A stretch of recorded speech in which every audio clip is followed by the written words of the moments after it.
Gullet passed away at the age of 73. Willie Stargell said of Don Gullet, he could throw a ball through a car wash without it ever getting wet. And now some concern about T.J. Antone, the new Reds pitcher. Antone, who came back from Tommy John surgery late last season, took him 2 years to get back, and there is constant worry about his arm. And the trainer out for a look after he throws just one pitch to Tyrone Taylor. Wow. And he's coming out of the game. What a shame. T.J. Antone has worked so hard to come back, and now he's coming out of the game after throwing just one pitch.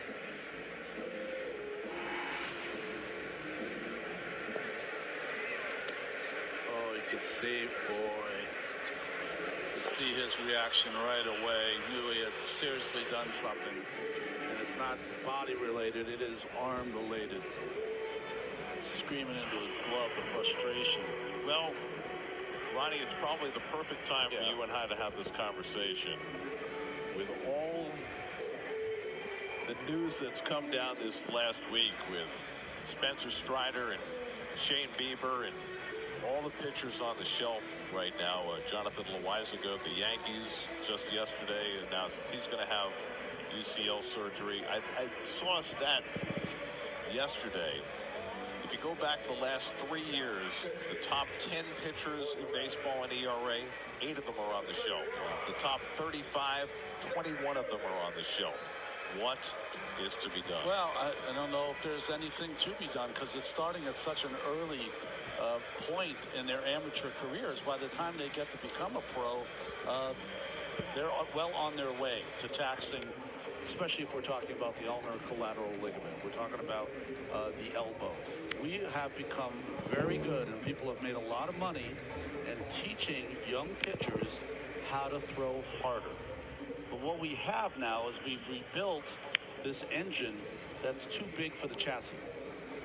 We just can't handle, the pitchers can't handle that kind of stress and max effort day in and day out. And that's what's happening. Now, I know there's a lot of talk. The Players Association released something that, you know, the pitch clock is added to that.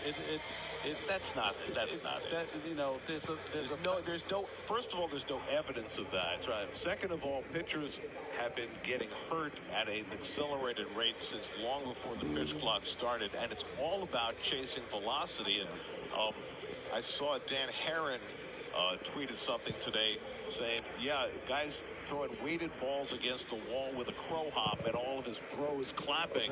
This is what we're rewarding now. That's right. And you can't tell me that the chase for velocity isn't directly impacting the number of injuries. 100%. And what happens, though, is why I don't think it's going to stop anytime soon, is that if you're a young pitcher and you can throw 92 to 95 on a gun, you're going to be drafted and they're going to pay you $5 million. That's why a lot of this stuff is not going to go away. It's a shame. Dr. James Andrews, probably one of the best in the early operations with shoulders and elbows, said when he first started, the numbers were major league pitchers, minor league pitchers, college, youth baseball. He said it is flip-flop now. It's youth baseball up to the major leaguers. So these kind of injuries are happening as young as in their teens. Now, from an economic standpoint, wouldn't it benefit baseball to be able to keep their players on the field? After all, you're paying a lot of money to pitchers who are not pitching for significant periods of time.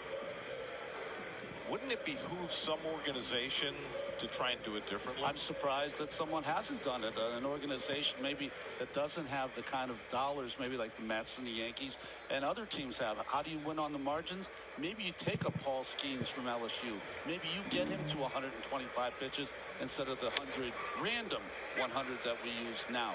But that being said, Paul Skeens and others are max effort on every pitch.